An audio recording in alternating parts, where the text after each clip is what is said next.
Jumpa lagi bersama saya di DGS Official. Pada kesempatan ini saya akan membahas kembali tentang seri kedua Pahlawan Nasional Kristiani. Yang pertama adalah Laksamana Muda TNI Cahya Daniel Dharma atau dikenal dengan John Lee. Laksamana Muda TNI Cahya Daniel Dharma atau lebih dikenal dengan nama John Lee lahir di Manado, Sulawesi Utara pada 9 Maret 1911. Ia lahir dalam keluarga penganut Kristen Protestan. John Lee berjasa dalam berbagai situasi Indonesia, terutama dalam kondisi penumpasan kelompok separatis Republik Maluku Selatan, Pemerintah Revolusioner Republik Indonesia, dan perjuangan rakyat semesta. Karena kesibukannya dalam perjuangan untuk mencapai kemerdekaan Indonesia, ia menikah pada usia 45 tahun.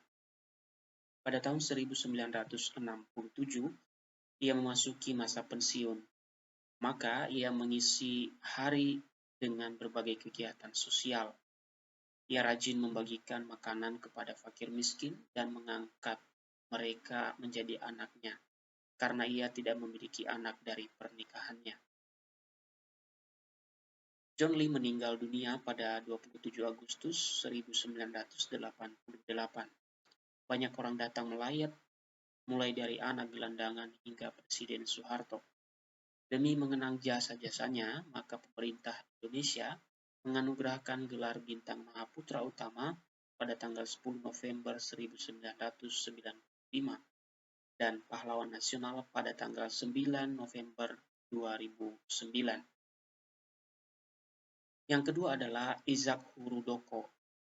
Isaac Hurudoko lahir di Ledemanu, Nusa Tenggara Timur pada 20 November 1918. Ketika Jepang dan Sekutu mendarat di Pulau Timor, Isaac Hurudoko dan Tom Pello mengorganisir tenaga-tenaga nasionalis untuk menghadapi pemerintah Belanda atau Nica. Selanjutnya, ia menjadi penasehat utusan daerah Timor pada Konferensi Milano tahun 1946. Ia memberikan mandat agar memperjuangkan Zelfbeskikingrecht bagi bangsa Indonesia, tetap mempertahankan negara kesatuan Republik Indonesia dan menghapus Korte Verlaring dari daerah-daerah suap Praja. Gubernur Jenderal Van Mock dalam buku Malino, Bouts and Huis memberi julukan kepadanya sebagai ayam jantan dari Timor. Julukan itu ia peroleh berkat kegigihan dan keteguhannya dalam memperjuangkan kemerdekaan bangsa. Dalam rangka pembubaran negara Indonesia Timur, Isaac Hurudoko bertugas sebagai Wakil Sekretaris Jenderal Kementerian Pengajaran (NIT) dalam Kabinet Likuidasi di bawah pimpinan Insinyur Martinus Putena, seorang mantan Menteri PUT RI di Yogyakarta. Isaac Hurudoko sempat ditahan oleh APRI di bawah pimpinan Kolonel Alex Ever Kawilarang ketika mendarat di kota Makassar, namun ia dibebaskan tanpa syarat. Pada tahun 1957, ia menjadi salah seorang utusan Provinsi Sunda Kecil untuk mengikuti Musyawarah Nasional 1 dan 2 dalam upaya mempersatukan kembali Dwi Tunggal Soekarno-Hatta. Pada tahun 1961, ia menjadi anggota Front Nasional Nusa Tenggara Timur dan anggota tim indoktrinasi NTT. Bahkan ia hampir menjadi korban G30 SPKI karena Isaac Hurudoko salah satu orang yang diincar oleh PKI. Isaac Hurudoko meninggal dunia di Kupang pada tanggal 29 Juli 1985. Demi mengenang jasa-jasanya, maka pemerintah Republik Indonesia dalam keputusan Presiden RI nomor 085 TK tahun 2006, tanggal 3 November 2006, menganugerahi Bintang Mahaputra Adi Pradana dan gelar Pahlawan Nasional pada 9 November 2006. Selanjutnya adalah Herman Johannes. Profesor Dr. Insinyur Herman Johannes lahir di Rote, Nusa Tenggara Timur pada tanggal 28 Mei 1912. Pada tanggal 4 November 1946, ia menerima surat pemindahan tugas dari Kepala Staf Umum Kementerian Keamanan Rakyat, Lejen Urip Sumoharjo. Surat perintah tersebut berisi agar Herman segera hadir dan melapor kepada jenderal tertinggi tentara di Jogja atau di markas. Ia diminta membangun sebuah laboratorium persenjataan karena pemerintah Indonesia saat itu mengalami krisis persenjataan. Herman Yohanes menerima permintaan tersebut dengan satu syarat, yakni apabila laboratorium telah berdiri dan beroperasi, maka penanganannya harus dilanjutkan orang lain, sebab ia ingin melanjutkan karir di bidang pendidikan. Berkat kerja keras Herman Yohanes, laboratorium persenjataan yang terletak di Sekolah Menengah Tinggi Kota Baru berhasil memproduksi bermacam-macam bahan peledak, seperti bom asap dan granat tangan. Keahliannya sebagai seorang fisikawan dan kimiawan sangat dibutuhkan dalam upaya memblokade gerak pasukan Belanda selama agresi pertama dan kedua. Pada bulan Januari 1949, Kolonel GPH Jatikusmo meminta Herman Yohanes bergabung dengan pasukan Akademi Militer di sektor Subwekreise 104 Yogyakarta. Kemudian mereka bermarkas di Desa Keringan di dekat Candi Kalasan. Ia diminta meledakkan jembatan Bogem yang membentang di atas Sungai Opak. Kemudian jembatan yang menghubung Jogja Solo dan Jogja Kaliurang berhasil dihancurkan di bawah pimpinan Herman Yohanes. Aksi gerilya itu melumpuhkan aktivitas pasukan Belanda, sebab mereka harus memutar jauh mengelilingi Gunung Merapi dan Gunung Merbabu melewati Magelang dan Salatiga untuk dapat memasuki wilayah Yogyakarta. Pada serangan umum 1 Maret 1949, ia ikut serta menyerbu kota Yogyakarta di pagi buta dan berhasil menduduki ibu kota Republik selama 6 jam.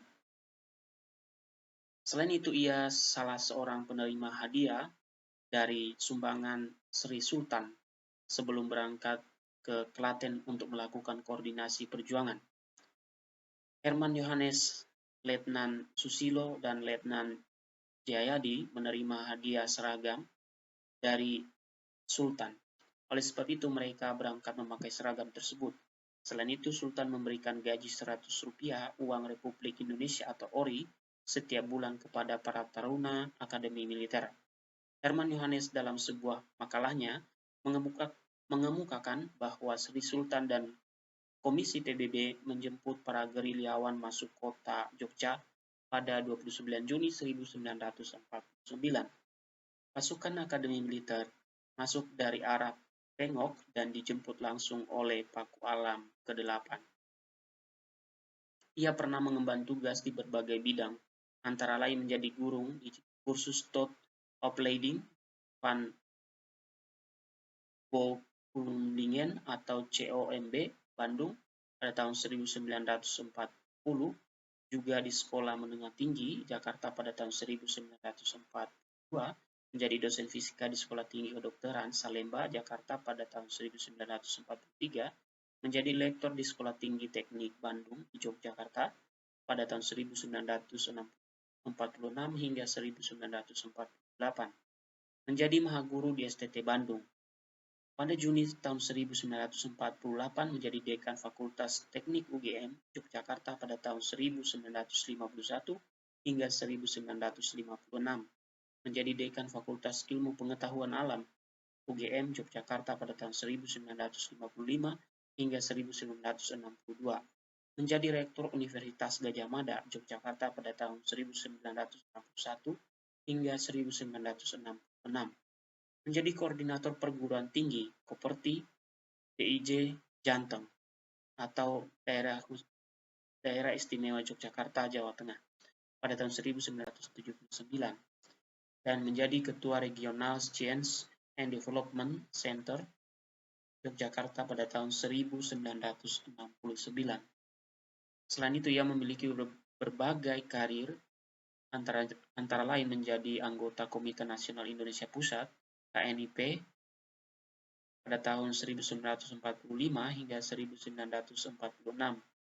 Ia juga menjadi Menteri Pekerjaan Umum pada tahun 1950 hingga 1951, menjadi anggota eksekutif Board UNESCO di Paris pada tahun 1954 hingga 1957, menjadi anggota Dewan Nasional pada tahun 1957 hingga 1958, menjadi anggota Dewan Perancang Nasional Depernas pada tahun 1958 hingga 1962, menjadi anggota Dewan Pertimbangan Agung RI pada tahun 1968 hingga 1978, menjadi Komisi 4 Tim Pemberantasan Korupsi pada tahun 1970, menjadi anggota Panitia Istilah Teknik Departemen Pekerjaan Umum RI pada tahun 1969 hingga 1975, menjadi anggota Majelis Bahasa Indonesia Malaysia pada tahun 1972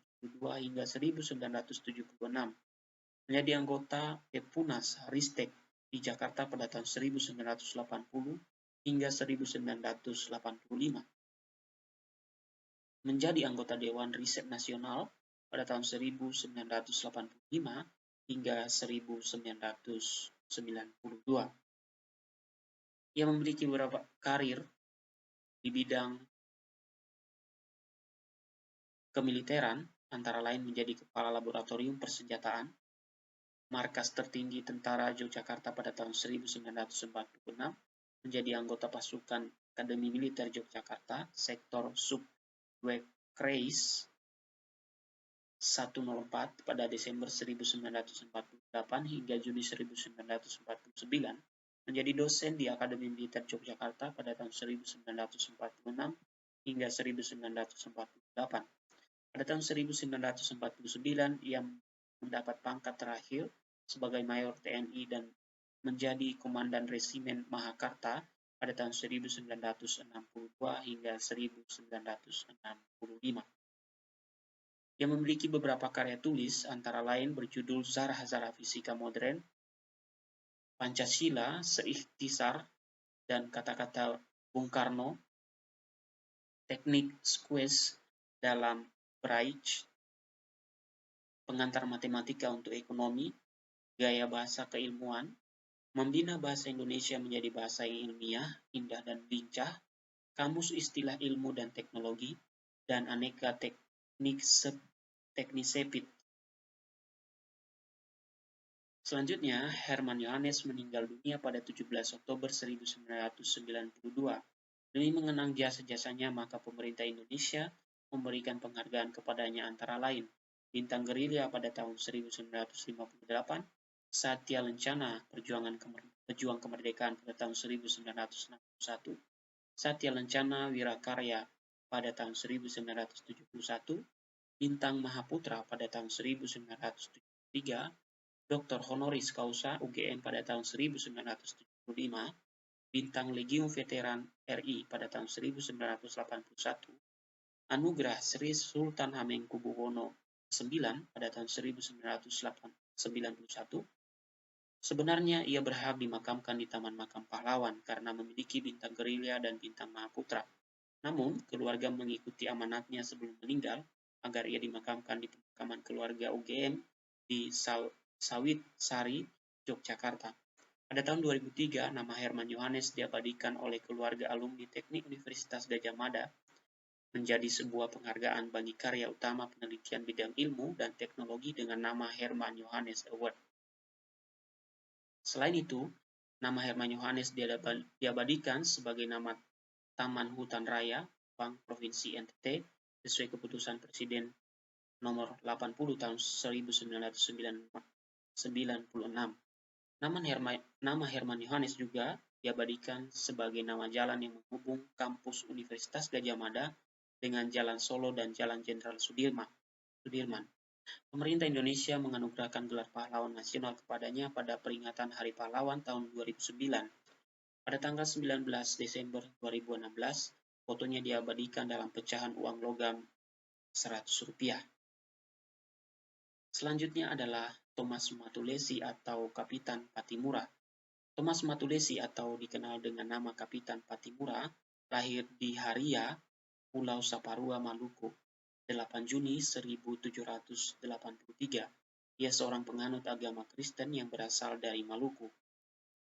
Ketika Belanda datang pada tahun 1817, banyak penindasan dan penderitaan yang dialami oleh rakyat. Situasi ini disebabkan oleh kondisi politik dan ekonomi dan hubungan kemasyarakatan yang buruk selama 2 abad terakhir. Oleh sebab itu, rakyat Maluku mulai bangkit, mengangkat senjata di bawah pimpinan Thomas Matulesi atau Patimura.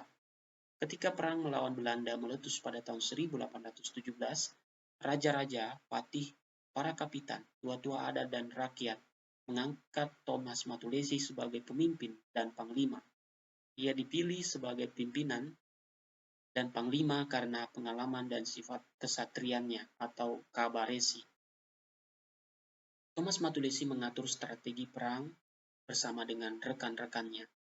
Mereka berhasil mengkoordinir raja-raja dan patih agar memimpin rakyat, mengatur pendidikan, menyediakan pangan dan membangun benteng-benteng pertahanan.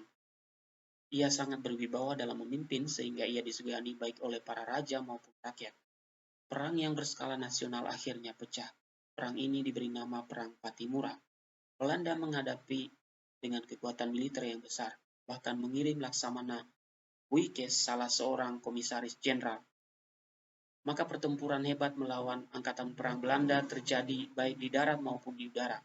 Thomas Matulesi dibantu oleh Melchior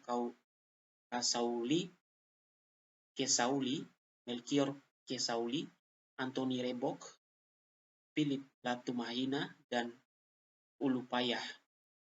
Sehingga pertempuran itu berhasil mengalahkan pasukan Belanda. Pertempuran besar itu terjadi di berbagai tempat antara lain di pantai Waisisil dan Jazirah Tawano, Ulat, Jazirah Hitu, Pulau Ambon, dan Seram Selatan. Belanda tidak mampu melawan kekuatan pasukan yang diasuh oleh Thomas Matulesi. Oleh sebab itu, Belanda melakukan taktik tipu muslihat dan bumi hangus untuk melumpuhkannya. Pada tanggal 13 November 1817, pasukan letnan dari Belanda menahan dan mengangkut pasukan Thomas Matulesi dalam sebuah kapal. Pada tanggal 12 Desember 1817, pengadilan Belanda di kota Ambon menjatuhkan hukuman mati dengan cara digantung kepada pasukan Thomas Matulesi. Vonis tersebut disahkan oleh Laksamana Wycke melalui surat keputusan 13 Desember 1817 dengan nomor 129. Mereka dihukum di tiang gantungan pada 16 Desember 1817 di kota Ambon. Demi mengenang jasa-jasa Thomas Matulesi, pemerintah Indonesia menganugerahkan gelar pahlawan kepada Thomas Matulesi. Selain itu, namanya diabadikan sebagai nama jalan di berbagai tempat di Indonesia dan fotonya dalam uang Rp1.000.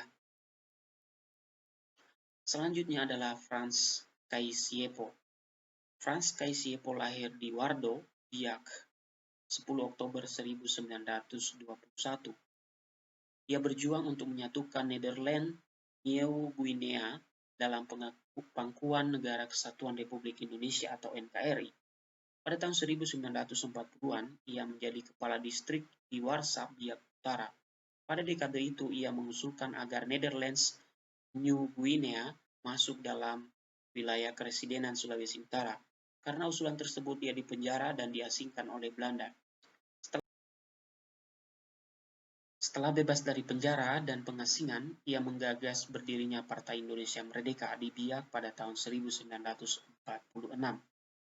Selain itu, ia menjadi anggota delegasi Netherlands New Guinea dalam Konferensi Pembentukan Negara Indonesia Timur atau NIT. Saat itu Belanda memasukkan Netherlands New Guinea sebagai bagian dari NIT. Pada kesempatan itu, Frans Kaisiepo memperkenalkan nama Irian di hadapan konferensi sebagai pengganti nama Netherlands New Guinea. Namun, pendapat Frans Kaisiepo ditolak dengan tegas oleh Belanda. Sejak saat itu Frans Kaisiepo disingkirkan oleh Belanda, sehingga ia dijauhkan dari segala agenda pembicaraan mengenai Irian yang dilakukan oleh pemerintah Belanda. Pada tahun 1949, dilaksanakan konferensi Menjabundar. Dalam konferensi itu, berbagai pihak memberikan tuntutan agar Irian atau Papua segera bersatu dengan pemerintah Indonesia. Pada saat itu, Belanda meminta Frans Kaisiepo menjadi anggota delegasi Belanda atau negara bagian. Namun, Frans Kaisiepo menolak tawaran dari Belanda itu. Konferensi Menjabundar melahirkan keputusan bahwa Belanda kedaulatan wilayah negara Kesatuan Republik Indonesia. Namun, Belanda menunda penyerahan Irian atau Papua ke pangkuan Indonesia. Oleh sebab itu, Belanda tetap berusaha melanjutkan politik kolonialnya di Papua. Meskipun demikian, pemerintah Indonesia menganugerahkan jalur diplomasi untuk meminta Belanda menyerah. Namun, Belanda semakin bersikukuh, bahkan Belanda menginginkan agar Irian menjadi negara Papua. Frans Kaisiepo berjuang sekuat tenaga untuk melawan Belanda yang menindas rakyat Irian. Ia mendirikan partai politik Irian yang lantang menuntut penyatuan Papua dalam pangkuan NKRI. Setelah Irian bersatu dengan NKRI, ia menjabat sebagai gubernur Papua sejak 1964 hingga 1973. Setelah melewati beberapa konfrontasi, maka pada tanggal 4 Agustus 1969 dilaksanakan penentuan pendapat rakyat atau PEPERA. Pelaksanaan PEPERA diawasi oleh utusan Sekjen PBB Fernando Ortiz Sanz dan dihadiri oleh beberapa duta besar dari negara lain. Hasil dari PEPERA adalah suara bulat masyarakat Irian atau Papua yang menegaskan tentang bergabungnya mereka dengan NKRI. Pada tanggal 19 November 1969 melalui resolusi nomor 2504, secara resmi Papua kembali dalam pangkuan NKRI. Frans Kaisiepo meninggal di Jayapura, Papua pada bulan April 1979. Demi mengenang jasa-jasanya, pemerintah Indonesia mengabadikan namanya sebagai nama bandar udara di Biak, sesuai dengan SK Pres 077 TK 1993 bertanggal 14 bulan 9 1993. Selain itu, namanya diabadikan sebagai nama KRI, yaitu KRI Frans Kaisiepo. Pada tahun 2016, Bank Indonesia mengeluarkan uang kertas 10.000 disertai foto dari Frans Kaisiepo. Pada tahun yang sama, pemerintah Indonesia menganugerahkan gelar pahlawan nasional pada Frans Kaisiepo. Bapak, Ibu, dan saudara-saudari yang terkasih, itulah profil dari beberapa pahlawan nasional Kristiani yang saya angkat pada seri kedua ini. Semoga bermanfaat bagi kita. Salam sejahtera.